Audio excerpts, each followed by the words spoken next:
Bonjour à tous, merci d'être là, nombreux.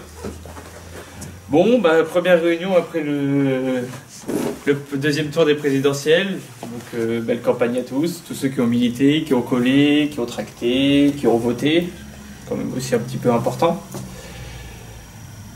Beau score, 42, mais pas 50, malheureusement, donc ce sera pour la prochaine fois, nous l'espérons évidemment.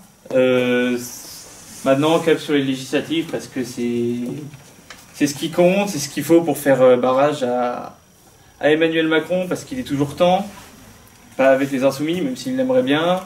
Pas avec LR, parce que c'est la même chose que En Marche. Mais avec nous, le Rassemblement National et tous ses candidats. À commencer par Gauthier, candidat ici même. Dans la 8e circonscription de Loire-Atlantique, où il commence à être sérieusement implanté et où les scores augmentent quand même d'année en année et d'élection en élection, avec des villes où on commence à être en tête au second tour d'une présidentielle, ce qui est quand même un vrai événement, notamment en Donge. C'était que Saint-Joachim, 53 et 54%. C'est des vrais très bons scores, parce qu'on est quand même dans une région qui est globalement très défavorable à nos idées, au RN, et ceux qui sont là depuis longtemps, qui militent, qui ont fait plusieurs élections, comme notamment Gauthier, savent à quel point ça peut être hostile et difficile. Donc c'est encourageant pour la suite. C'est pas le moment de se démobiliser, évidemment. Là, finalement, on a perdu les présidentielles, certes, avec un score tout à fait honorable. Ça doit nous servir pour les législatives afin de continuer cet élan et de montrer qu'on est la seule force du camp national contre Macron, qui est l'ennemi, qui est le candidat des ennemis et de l'extérieur, le candidat des étrangers de toutes sortes, ceux évidemment de l'islam radical et de l'immigration, ceux de la finance américaine et anglo-saxonne en règle générale. C'est le cheval de Troie absolu de tous nos ennemis, il faut lui faire barrage. C'est aussi, là, d'un point de vue purement de politique intérieure, le président du pass sanitaire, de la vaccination quasi obligatoire sans le dire. C'est absolument une parodie de tout ce qui pourrait être le pire pour nous. C'est incroyable qu'un type comme ça puisse être élu une fois puis deux fois, avec la complaisance d'un système médiatique aux ordres, évidemment. C'est incroyable, c'est impensable, mais c'est arrivé. Malheureusement, il va falloir faire avec. Mais empêchons-le d'avoir tous les pouvoirs, sinon nous allons régresser, nous allons tous nous appauvrir autant que nous sommes. Ceux qui ont une voiture ont déjà vu le prix à la pompe. Ça fait mal quand même. Je n'en ai pas personnellement, mais enfin, ça va venir, je l'espère. Voilà, donc il y a que ça, c'est un petit point parmi tant d'autres, parce que les fruits et les légumes, le blé, toutes les matières premières. J'ai vu là, même aujourd'hui, que la bière allait augmenter, et là, ça commence à... Voilà ce qui va faire perdre Macron, peut-être, je l'espère. Hein, nous l'espérons en tout cas. Ah, ça va être embêtant pour moi, tout à fait. Mais voilà, Emmanuel Macron n'est pas en fait un candidat, n'a pas été un président sérieux, il n'a pas été un candidat sérieux, il ne sera pas un deuxième président sérieux, il va tout casser, tous les acquis sociaux qui ont été acquis et que maintenant, normalement, étaient admis pour tout le monde et pour tous. Il veut revenir sur des points fondamentaux de notre politique sociale et du lien qui permettent encore aux Français de se sentir une société. Il veut des sociétés d'individus absolument intéressés que par leurs propres intérêts. C'est un libéral, comme il aime le dire, et c'est effectivement l'ennemi. Donc il faut pour ça... C'est pour ça qu'il est très important de lui laisser le moins de marge de manœuvre, et une majorité absolue pour M. Macron serait dramatique pour la France et les Français. Parce que là, on les a un peu mis entre parenthèses, parce que c'était une campagne. Mais, je parlais tout à l'heure, le pass sanitaire, ça va revenir. Les vaccinations obligatoires, ça va revenir. Enfin, quasi obligatoire. Peut-être même que les confinements, ne sait-on jamais où vont venir. Je veux dire, c'est quand même... On a vécu des trucs incroyables. D'accord, c'était une pandémie mondiale, une crise sans précédent, mais enfin, ça ne justifiait pas tout ce qu'on a pu voir. Des confinements très sévères, un couvre-feu dont on n'a jamais compris l'utilité. On parle de certains pays là qui ne sont pas vraiment des démocraties, mais où finalement on a eu le même système pendant quand même plusieurs mois, donc c'est absolument pas souhaitable, mais visiblement il y a une majorité qui a voté pour ça, donc, enfin une majorité d'électeurs en tout cas qui ont voté pour ça, donc malheureusement il est élu président. C'est comme ça, il faut se faire une raison, contrairement à ce que j'ai pu voir et lire, j'ai pu voir qu'il y avait des fraudes, des triches, etc. Ça n'est pas arrivé. 58-42, ça ne peut pas être dû à ça. Effectivement, il y a un vote de classe derrière Macron. Il est temps de l'accepter. C'est à nous de retourner, d'être meilleurs que ce qu'on a été encore pour inverser cette tendance. Et personnellement, moi j'y crois. Je pense que c'est que le début. Il faut continuer en commençant par les législatives, les présidentielles dans 5 ans, tout ce qu'il y aura entre-temps, et continuer à nous opposer systématiquement contre Macron et sa politique, je le répète, anti-française et anti-français. Donc pour ça, il faut voter pour des députés RN partout en France, et ici notamment pour Gauthier Boucher qui sera candidat et qui va vous présenter sa candidature. Merci à tous.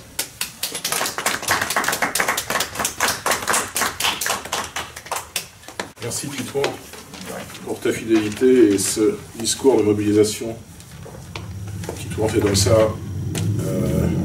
la première partie de chacune de nos réunions, où nous ne sommes peut-être pas très nombreux, mais où nous sommes tous très fidèles.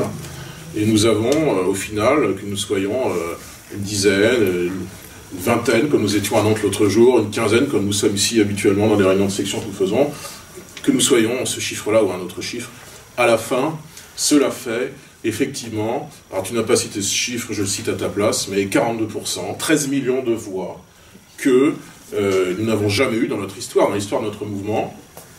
Le Rassemblement national, ou le Front national avant lui, n'a jamais fait autant de voix que cela. Nous étions à 11 millions de voix il y a 5 ans de ça, avec Marine Le Pen.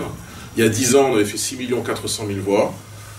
Avant, Jean-Marie Le Pen avait réalisé au maximum 5,5 millions de voix. Bon, vous voyez qu'il y a un certain nombre de paliers qui sautent. Ce que les journalistes appellent assez couramment et de manière assez méchante pour nous, le plafond de verre. Vous voyez bien que ce plafond de verre, déjà je pense qu'on peut le relativiser, et puis le plafond en tant que tel, le plafond de verre, il est de plus en plus haut à chaque fois.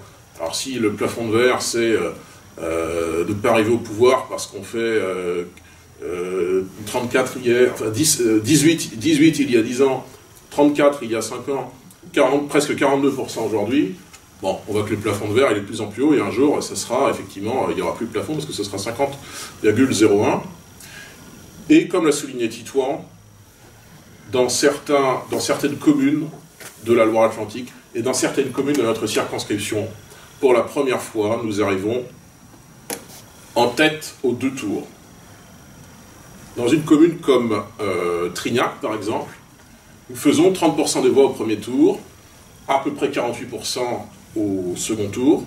Ça veut dire que nous sommes dans des dynamiques que nous n'avions jamais connues auparavant, et c'est très largement dû au fait que des électeurs qui, avant peut-être votaient communistes, socialistes, des électeurs de droite, se disent le seul vote utile à droite comme à gauche, désormais, c'est le vote Marine Le Pen, parce qu'il correspond à, Titouan a cité ce mot-là, pas pour parler de nous, mais de Macron, je dirais nos intérêts de classe. Même si le mot classe sociale, maintenant, il est un peu banni du vocabulaire politique, qu'on nous explique que ça n'existe pas.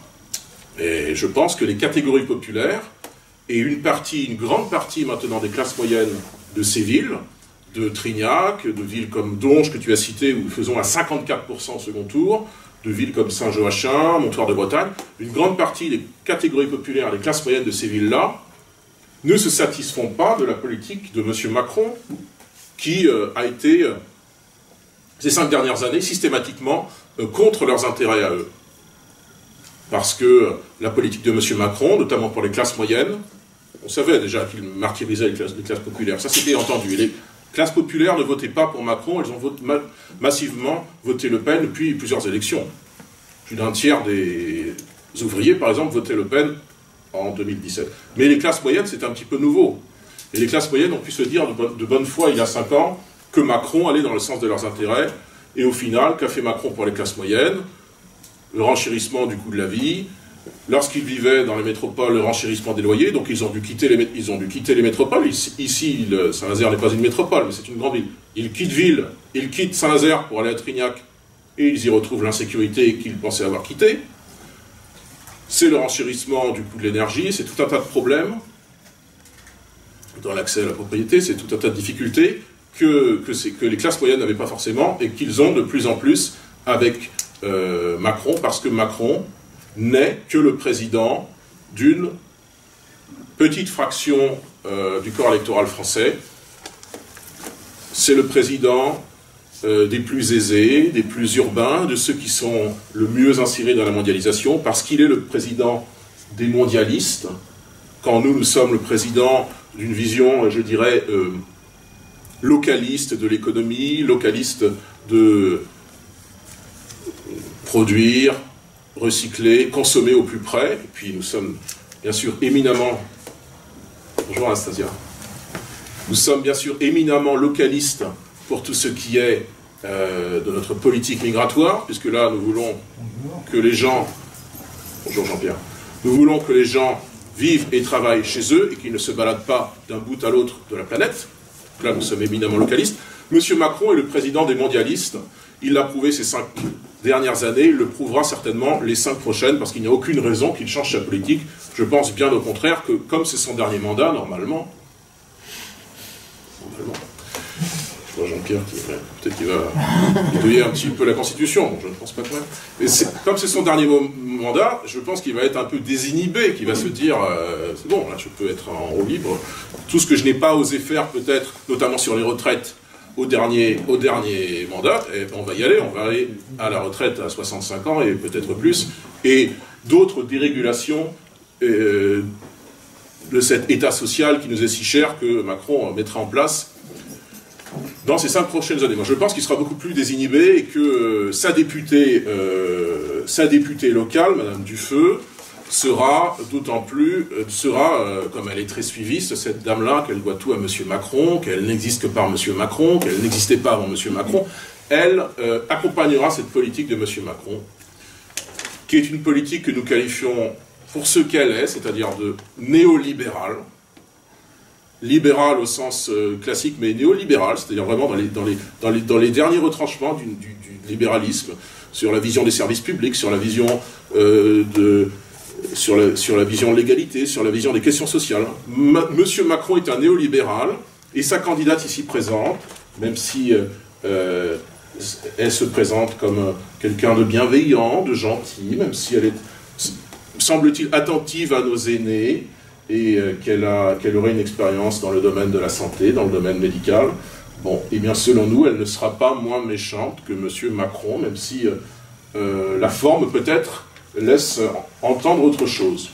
Il ne faut pas regarder la forme, ou pas regarder que la forme, intéressons-nous au fond, et comprenons qu'Audrey Dufeu sera véritablement, localement, si elle est réélue, la candidate du néolibéralisme, la candidate du macronisme.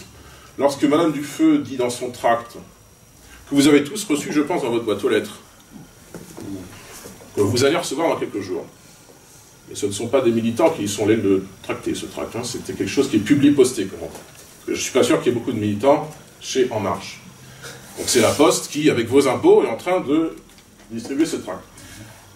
Quand Madame Dufeu dit, je cite, « Notre démocratie est menacée à l'extérieur par la guerre et par des tentatives de désinformation, à l'intérieur par la montée en puissance des extrémismes de droite comme de gauche. » Donc implicitement, vous n'êtes pas cité, il n'y a pas marqué Jean-Pierre sur le tract ou d'autres prénoms, mais vous êtes tous cités un petit peu là-dedans. Hein. La montée en puissance des extrémistes de droite comme de gauche, on peut penser que nous sommes plus concernés par les extrémistes de droite, c'est une manière, encore une fois, de dire, comme l'a fait M. Macron dans son discours de remerciement, que lui, comme Mme Dufeu, c'est avoir été mis en confrontation en face de ce qu'ils appellent l'extrême droite. Et nous serions, nous, l'extrême droite.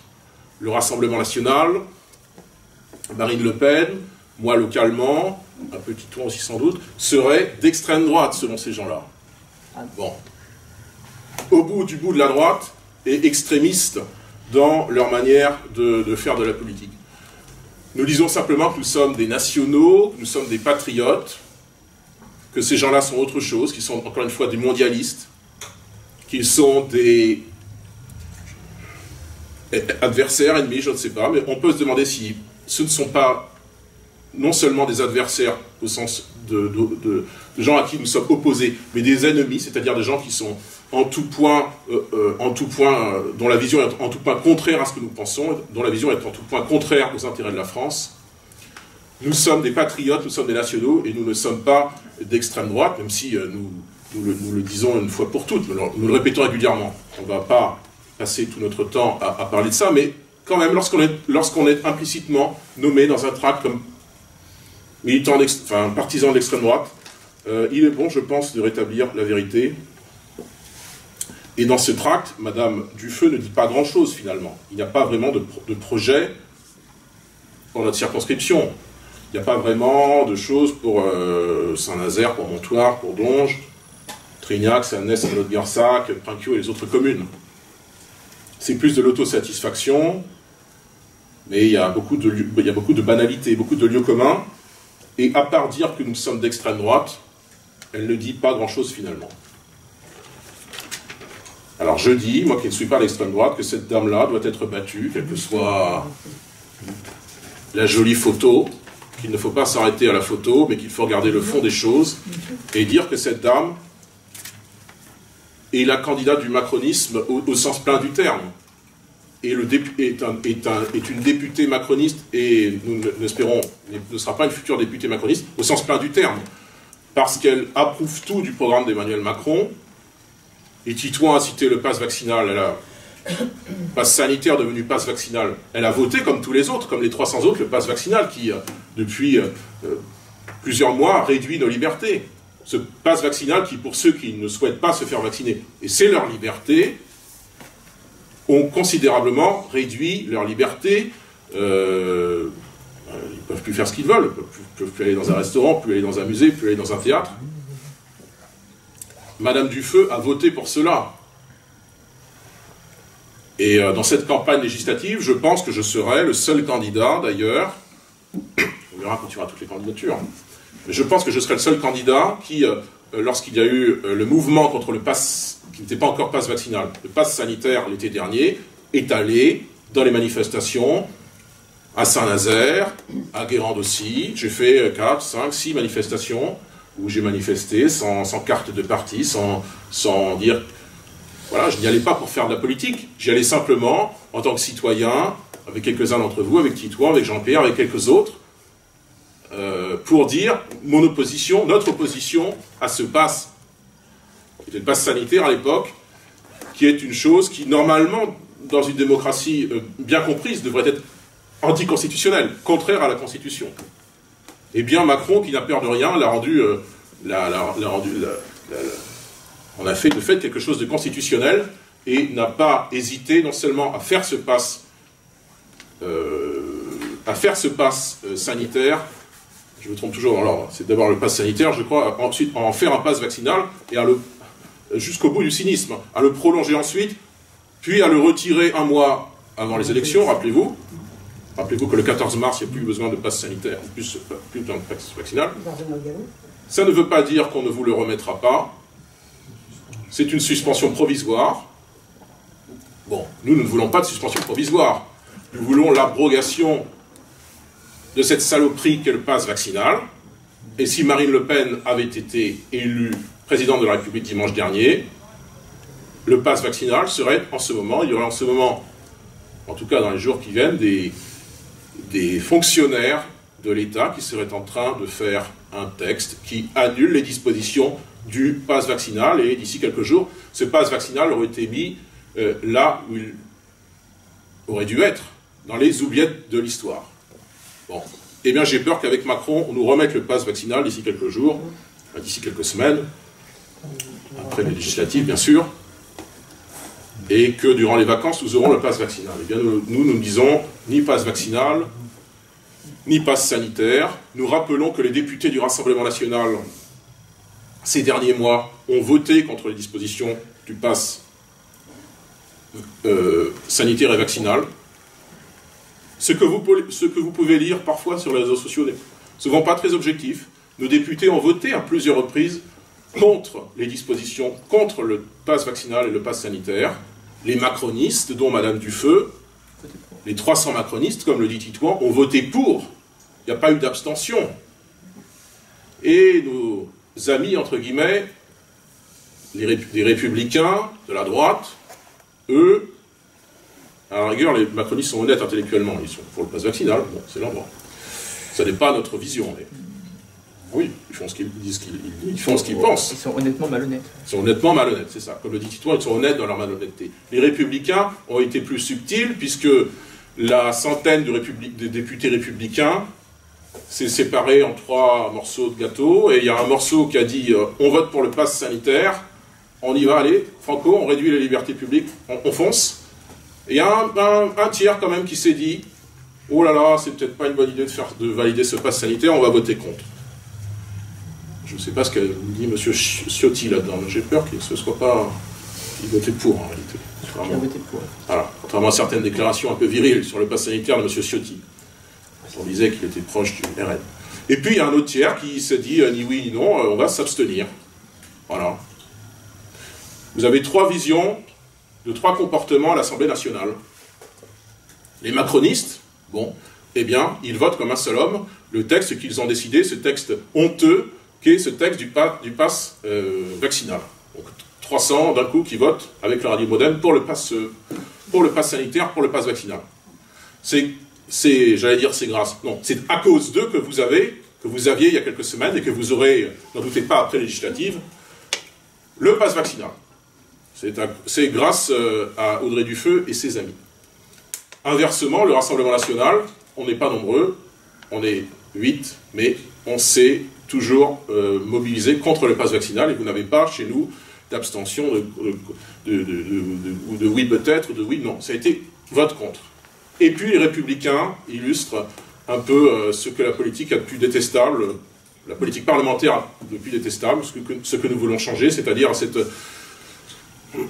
ce ni oui ni non permanent qui ne correspond à rien, qui est un flottement perpétuel, certains s'abstenant, certains votant pour, certains votant contre. Je ne sais pas comment ils vont expliquer ça ensuite quand ils rentrent dans leur circonscription, comment ils vont expliquer ça à leurs électeurs, que certains de leurs collègues ont voté contre, mais qu'eux ils sont pour. Ça, je pense que les électeurs les remercieront d'ailleurs, entre guillemets, aux élections de juin.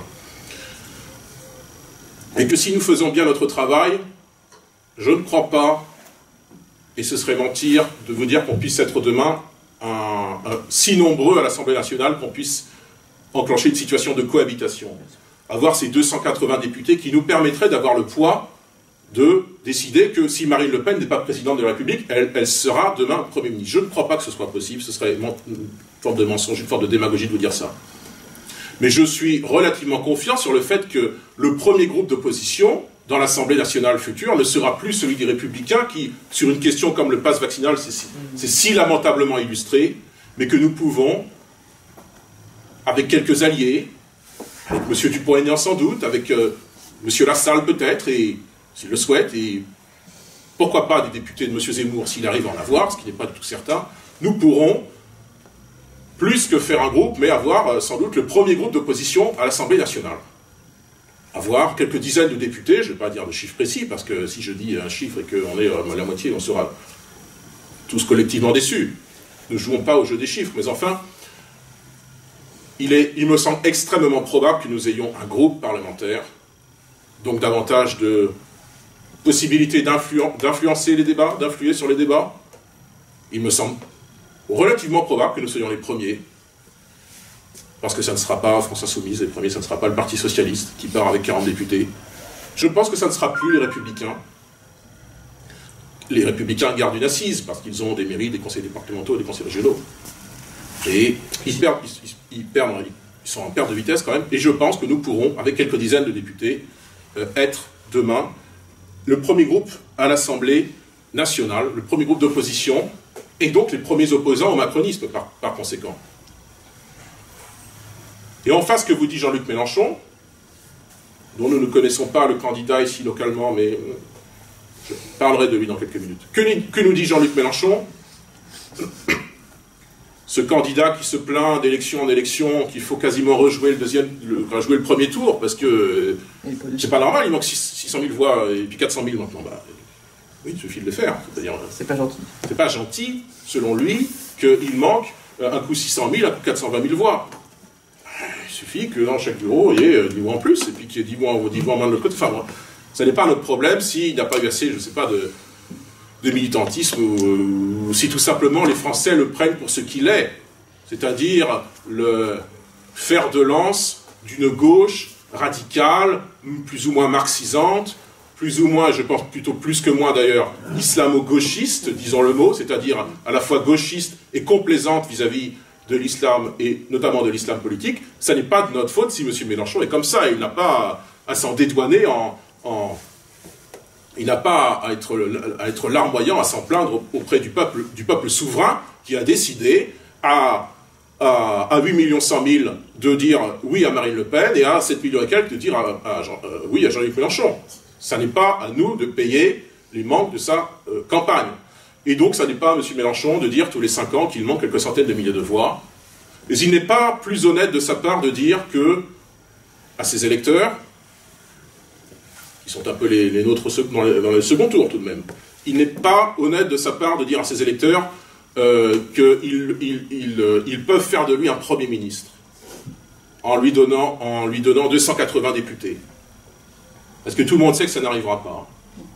Que les 17 députés insoumis et la dizaine de communistes, et qui ne vont d'ailleurs pas s'entendre avec les socialistes, on ne voit pas comment ça pourrait marcher, et que les écologistes, ça semble difficile aussi, on ne voit pas comment cette vingtaine de personnes pourraient demain décupler en effectif, parce qu'il y aurait des millions de voix pour Jean-Luc Mélenchon, ses représentants. Ça n'arrive jamais. Ça n'arrive jamais dans les institutions de la Ve République qu'un président élu n'ait pas ensuite une majorité législative automatique. Et je ne dis pas ça en étant défaitiste vis-à-vis de nous. Nous allons constituer, encore une fois, une opposition qui sera un fer de lance, qui, je pense, va pouvoir bloquer des choses, et qui, en tout cas, va influencer les choses. Parce que j'ai dit que... Quoi ? Non. Ah. Parce que j'ai dit quelque chose sur Madame Dufeu tout à l'heure, j'ai oublié de dire la deuxième partie, c'est que Madame Dufeu, non seulement elle est macroniste au sens néolibéral, mais c'est aussi une macroniste parce que c'est un peu ce député Playmobil, ce député Godillot, comme le sont tous les macronistes, à n'avoir aucune personnalité et à voter comme un seul homme les pires choses. Mais je sais, et je dis ça sans être défaitiste, je sais que nous n'aurons pas la majorité législative. Vous dire le contraire serait vous prendre les Français pour des imbéciles, pour des idiots. Ce que fait actuellement Jean-Luc Mélenchon, c'est prendre les Français pour des imbéciles, pour des idiots. Et je pense que ça aura peut-être même un effet sur son électorat, peut-être qu'il va perdre des électeurs au lieu d'en gagner avec cette histoire. Mais nous disons aux Français que nous serons demain la première opposition, la seule véritable opposition en réalité au macronisme, parce qu'ils ne doivent rien attendre pour parler comme le NPA, des macronistes et de leur monde. Les gens du NPA parlent comme ça. Oui. Ils ne doivent rien attendre des macronistes et de leur monde, parce que c'est un monde qui est... Et ce sont des valeurs qui sont véritablement contraires à leurs intérêts, contraires à ce qu'est notre vision de la France, de la place de la France en Europe, de la place de la France dans le monde. C'est contraire à ce qu'est notre vision de la politique intérieure française, dans le domaine de l'industrie, de l'agriculture, des services publics, de notre rapport à ce que doit être une immigration raisonnée en France ou pas. Je crois que notre programme est compris et connu des Français sur ce sujet. Et je crois aussi que les Français ont compris quel était le programme de M. Macron, qu'ils voient qu'il y a des différences tout de même entre une immigration de submersion et quasiment de remplacement et une immigration extrêmement contrôlée, réduite des 9/10, comme nous le proposions avec Marine, et que, hélas, Marine ne pourra pas mettre en place. Bref, les Français voient qu'il y a deux modèles différents, encore une fois. Le macronisme et le patriotisme que Marine Le Pen et ses candidats aux élections législatives incarneront. Et il n'y a pas de place pour un troisième modèle, qui serait d'ailleurs un allié du premier. Il n'y a pas de place pour une union populaire, ils appellent ça, mélenchoniste. Il n'y a pas de place pour ce troisième modèle pour être majoritaire à l'Assemblée, parce que les Français ne voteront pas comme ça. Et ce que dit Mélenchon, faites de moi Premier ministre, n'est vraiment pas au niveau et laisse entendre que ce monsieur, en fin de carrière, puisqu'il est maintenant à la fin de sa carrière politique, n'est pas du tout cet homme assagi qu'on nous présentait, quasiment ce grand-père sympa. Non, au contraire, c'est quelqu'un qui restait profondément, à la fois profondément dans sa pensée et profondément démagogue dans la manière dont il... Démagogue, c'est-à-dire qu'il dit au peuple ce qu'il veut entendre, il dit au peuple ce qui lui fait plaisir. Il est resté profondément démagogue dans sa manière d'expliquer les choses. Eh bien, nous ne sommes pas comme ça. Quand nous disons que ça sera difficile de gagner, comme disait Marine Le Pen, mais que nous sommes optimistes et confiants toutefois, nous disons deux choses que nous pensons. C'est-à-dire, oui, c'est difficile d'arriver à 50% quand on part de ce que nous étions il y a 40 ans et 50 ans, et du fait que pendant 30 ans, nous n'avons pas été au deuxième tour. C'est difficile, et ça prend du temps, mais en même temps, nous sommes confiants et optimistes, c'est-à-dire qu'on sait pourquoi on fait ça, et même si ça va prendre des années et des décennies, puisque nous avons commencé il y a des décennies, on ira jusqu'au bout et on ne va pas s'arrêter au milieu du gué parce que ce serait trop difficile. Peut-être notre différence d'ailleurs avec certains jeunes candidats, certains nouveaux candidats, pas forcément très jeunes, mais certains nouveaux candidats qui se sont essayés cette fois-ci à l'aventure, qui se sont essayés au scrutin universel, au suffrage universel, pardon, et qui ont un peu, hélas pour eux, mordu la poussière parce qu'ils n'ont pas compris véritablement ce qu'était une élection présidentielle. Ils n'ont pas compris qu'une élection présidentielle était un dialogue entre une femme ou un homme et le peuple. Ils n'ont pas compris qu'une élection présidentielle n'était pas une histoire d'alliance de partis comme sous la 4ème République. Ils n'ont pas compris ces choses-là. Et nous, et Marine, avec son expérience, avec son antériorité, avec sa résilience, c'est-à-dire sa capacité, après un choc, de pouvoir faire son introspection, Marine Le Pen, avec toutes ces qualités-là, l'a compris, et elle a fait un 42% qui véritablement n'est aucunement déshonorant. On aurait pensé, moi j'aurais pensé qu'on soit un peu plus haut, mais je pense aussi ce que je veux penser, parce que je ne veux pas penser des choses malheureuses pour nous. Donc je pensais au 50,01, ou un peu moins sans doute, ou un peu moins peut-être. Mais ce niveau-là, vous comprenez, les 16, 17 millions de voix à partir desquelles, en France, on peut gagner une élection. Mais 13 millions, c'est tout de même considérable. Et si vous observez ce que nous avons fait en Loire-Atlantique, et si vous observez ce que nous avons fait dans cette circonscription, on a encore moins de raisons d'être déshonorés, pour le coup. Parce que, au niveau national, entre le premier tour de 2017 et le premier tour de 2022, on gagne 2 points et quelques, 2,2. Mais au niveau de notre circonscription, là, ce qui nous concerne aujourd'hui pour cette élection législative, nous passons de 16 à 20,5, c'est-à-dire 4 points et demi. C'est-à-dire qu'en Loire-Atlantique, dans le Loire-Atlantique, en Bretagne, un peu dans le centre de la France, dans ces zones qui sont un peu plus réticentes au vote Marine Le Pen, nous partons de plus bas et donc nous progressons généralement plus vite que ce que l'on fait à la fois au niveau national et dans des zones de force du RN, comme le Nord-Pas-de-Calais ou la Provence-Alpes-Côte d'Azur. Nous progressons plus vite ici en réalité. Et c'est encore accentué dans certaines communes, puisque je vous ai dit, plus 2 points au niveau national, plus 4 points au niveau de la 8e circonscription de la Loire-Atlantique. Au niveau du département de la Loire-Atlantique, on passe de 13 à 17, à 13 à 16,5, plus 3 points. Mais dans des villes comme celle qu'a citée Titouan tout à l'heure, dans l'agglomération nazérienne, la progression est encore plus forte. Si vous prenez une ville comme Donge, qui en 2000... je vais faire même l'historique plus loin. En 2002, au second tour, le RN, 10% à Donge. Et lutte ouvrière, 10%. En 2017,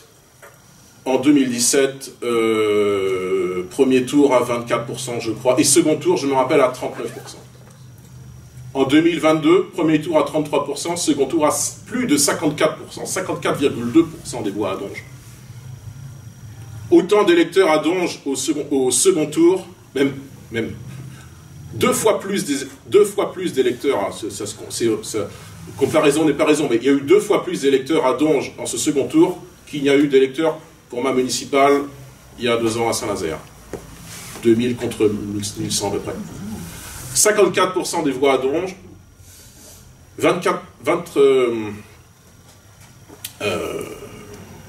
là où nous augmentons de 4 points dans la 6e circonscription de Loire-Atlantique, non, dans la 8e circonscription de Loire-Atlantique, nous en prenons 7 à Donge.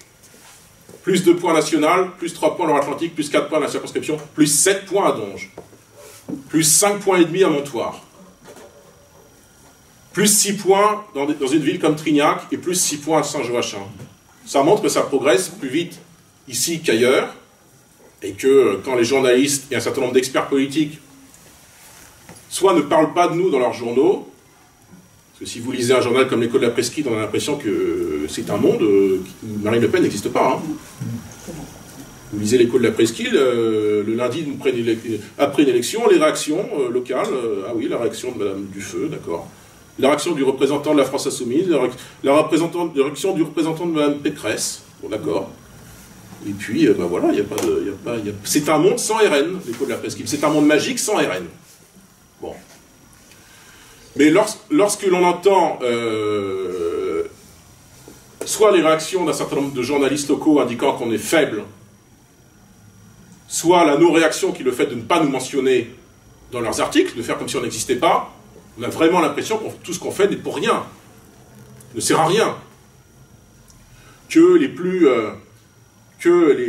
les dizaines de milliers de voix que nous avons eu en plus dans le département de Loire-Atlantique, dans le département au premier tour, et qui sont 70 000 voix, voilà, le chiffre me revient, nous avons gagné 70 000 voix entre le deuxième tour de 2017 et le deuxième tour de 2022. On a l'impression que ces voix n'ont servi à rien, qu'elles n'ont aucune importance pour ces experts de plateaux télévisés.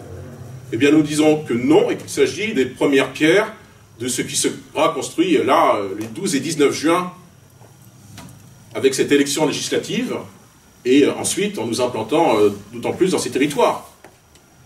Nous disons que ça n'est pas rien, que ces voix ne sont pas rien, que même ce score que nous faisons à Saint-Nazaire, 16% au premier, 32% au second, à comparer avec ce que nous faisions en 2017, 14% au premier, 23% au second, 23 plus 9 points en 5 ans. Même ce qu'on fait à Saint-Nazaire, là, c'est plus de 7000 voix, c'est énorme, comme le dit Titouan, et ça ne nous était pas arrivé depuis un certain temps. Naturellement, les élections nationales ne sont pas des élections intermédiaires, il y a plus de participation, mais tout de même, ça montre qu'il y a un intérêt pour nos idées, y compris ici, dans des zones qui ne sont plus, selon moi, et je ne cesse de le dire, des zones de mission, mais des zones de conquête, véritablement. Nous sommes en conquête d'un électorat, nous sommes dans des situations de dynamique. Il n'y a pas une seule élection en Loire-Atlantique où on perd des voix ou des suffrages. En tout cas, ça devient ça devient extrêmement rare. Ça arrive très très rarement. Et il n'y a aucune élection présidentielle depuis 15 ans en Loire-Atlantique où nous perdons des suffrages. Ça n'arrive jamais. Je pense que ça n'arrivera plus jamais. Et peu importe la situation de la Loire-Atlantique d'ailleurs, un jour au niveau national, notre niveau sera tel que nous serons à 50% et quelques. Nous n'avons plus que 4 millions de voix à aller chercher. C'est-à-dire que nous avons déjà 13 millions de voix. Les voix ne sont jamais automatiquement acquises pour quelqu'un. Mais enfin, on a fait quand même la plus grande partie du travail. C'est peut-être notre différence d'ailleurs avec un candidat comme M. Mélenchon, qui croit que ces voix lui sont acquises. Et que ces électeurs, au second tour, ils ne voteront pas Macron, mais ils ne voteront pas du tout.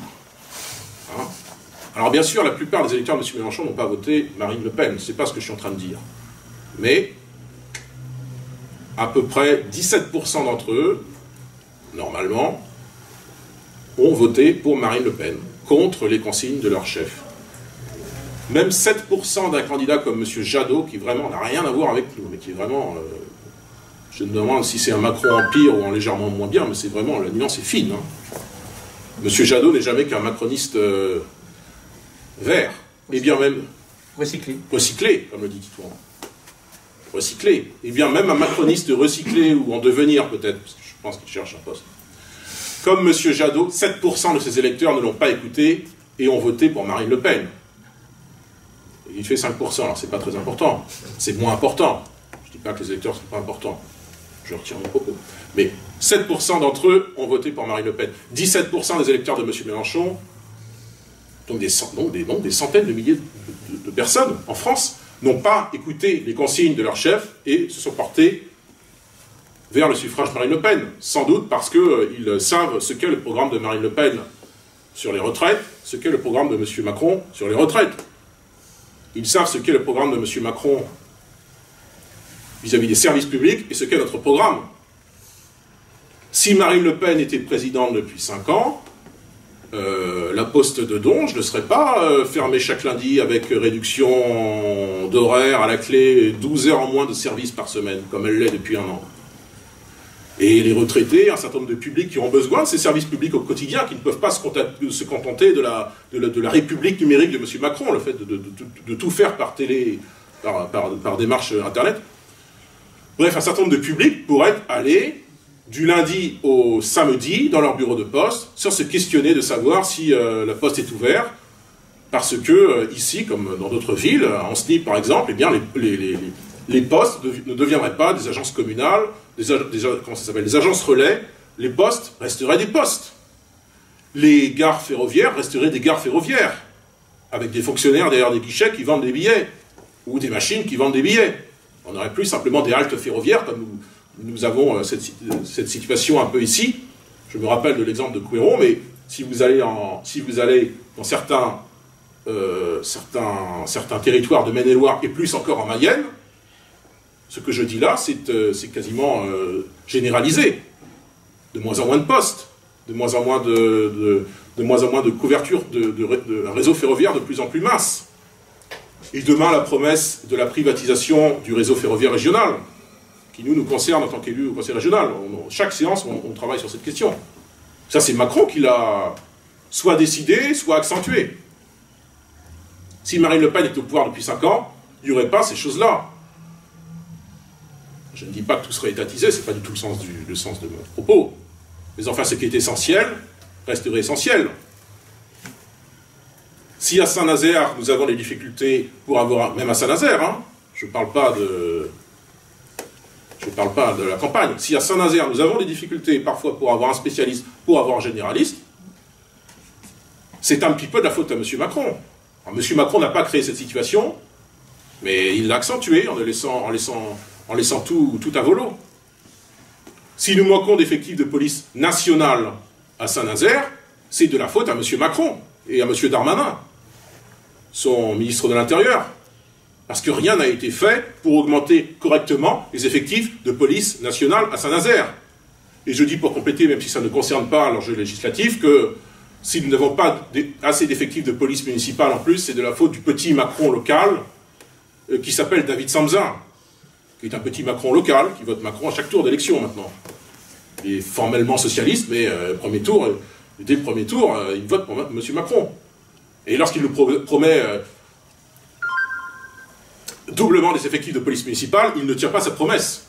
Non seulement il fait les mêmes promesses que nous, mais contrairement à nous, il ne tient pas ses promesses et il laisse ainsi filer une situation d'insécurité dramatique dans un certain nombre de quartiers,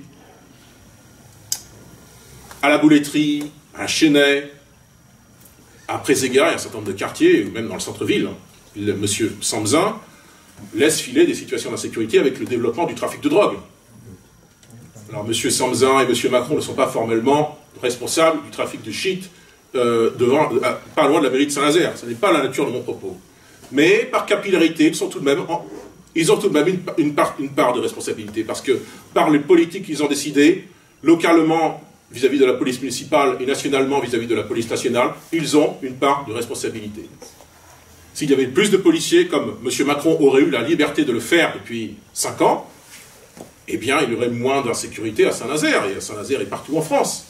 Et il n'y aurait pas des meurtres quasi quotidiens à Nantes. Il n'y aurait pas des meurtres il n'y aurait pas plusieurs meurtres par an, comme nous avons à Saint-Nazaire depuis quelques années, parce que notre ville serait plus paisible, et qu'un certain nombre de publics non désirés ne seraient pas dans ces villes. Parce qu'elles seraient invités à vivre dans leur pays d'origine. Et ceci, M. Macron en est incapable, et Mme Dufeu ne veut pas en entendre parler, parce qu'ils sont dans une vision naïve de l'immigration. De l'immigration, chance pour la France, comme on dit, de l'immigration qui serait une chance économique pour la France, qui serait une chance sur le plan culturel pour la France, qui serait un enrichissement. Donc ça, c'est la vision des Macron, Samzin, Darmanin, Dufeu. Ça n'est pas notre vision, parce que pour un certain nombre d'entre nous, Nous vivons tous le réel, mais certains d'entre nous, dans un certain nombre de quartiers difficiles, le vivons d'autant plus, avec d'autant plus d'acuité. Et ceci, Macron est incapable de le voir, parce que M. Macron plane véritablement à 10 000 et vit dans un monde qui n'est pas le nôtre, qui n'est pas le monde des travailleurs, qui n'est pas le monde des villes industrielles comme nous sommes à Saint-Nazaire, qui n'est pas le monde des quartiers pavillonnaires qui se demandent si demain elles ne seront pas eux aussi concernés par l'insécurité. Voilà, M. Macron ne vit pas dans ce monde-là. M. Macron vit dans un palais doré.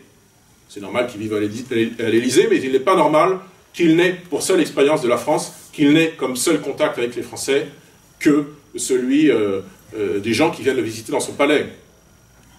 Et qu'on ne s'étonne pas donc que M. Macron ensuite reçoive un certain nombre de projectiles non désirés. Parce que je ne dis pas qu'il faut le faire. Mais je ne dis pas qu'il faut s'en étonner non plus. M. Macron est un naïf s'il croit qu'il est apprécié du peuple français.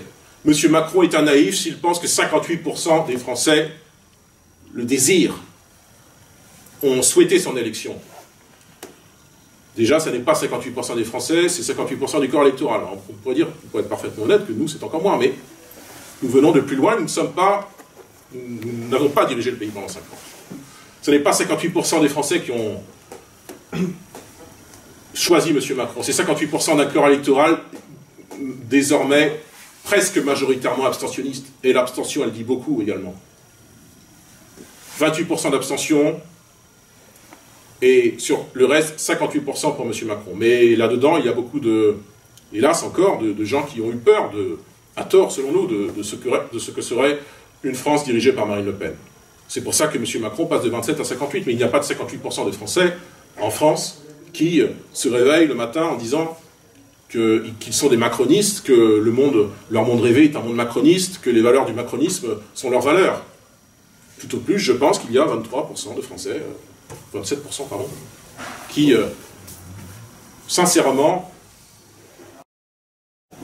se disent favorables à la politique de M. Macron, mais ce sont des Français, ils ne sont pas moins méritants que les autres, mais ils ne représentent pas ce qu'est véritablement la France, parce que ce sont les Français généralement les plus aisés, généralement des métropoles, et généralement ceux qui souffrent le moins des faits d'insécurité, de délinquance, voire de criminalité. Eh bien, ça n'est pas, même si nous parlerons à tous les Français, ça n'est pas d'abord à ces Français-là que nous parlerons dans cette élection législative. Nous parlerons à ceux, encore une fois, d'abord, qui ont été les plus affectés par la politique de M. Macron et de Mme Dufeu. Nous parlerons à ces Français qui, par exemple, à l'usine laitière de Cambon, l'usine du groupe Sodial. Le groupe Sodial n'est pas une petite chose, le groupe Sodial fait des bénéfices. Bon. Nous parlerons aux ouvriers de l'usine de Cambon en leur disant qu'il n'est pas normal que 130 d'entre eux soient promis à un licenciement l'année prochaine si rien n'est fait, parce que ça ne correspond à rien. Qu'une entreprise bénéficiaire comme l'est le groupe Sodial, le groupe alimentaire Sodial, licencie demain plus d'une centaine de personnes et affecte ainsi considérablement le bassin d'emploi, parce que s'il n'y a plus de laiterie à Cambon, ben c'est fini Cambon. Et les gens iront ailleurs. Alors la ville se dépeuplera, ou comme la ville se dépeuplera, ce que j'ai dit tout à l'heure sur la poste, ce que je n'ai pas dit mais que je vous dis maintenant sur les commerces, et etc., tout partira. Ce sera une ville fantôme d'ici une génération. Si les 130 emplois de l'usine Sodial partent en 2023, eh bien en 2050, Cambon sera un souvenir sur la carte. Et ce que je dis est valable pour tout. Ce que je dis est valable pour Donge, si demain, comme le veulent cet étrange duo insoumis écologiste qui est en train de se présenter à l'élection législative en ce moment, ici, si comme ces gens le veulent, la raffinerie de Donge est mise à l'arrêt dans quelques années, eh bien Donge sera elle aussi une ville morte. Plus de gares, plus de postes, plus de commerce.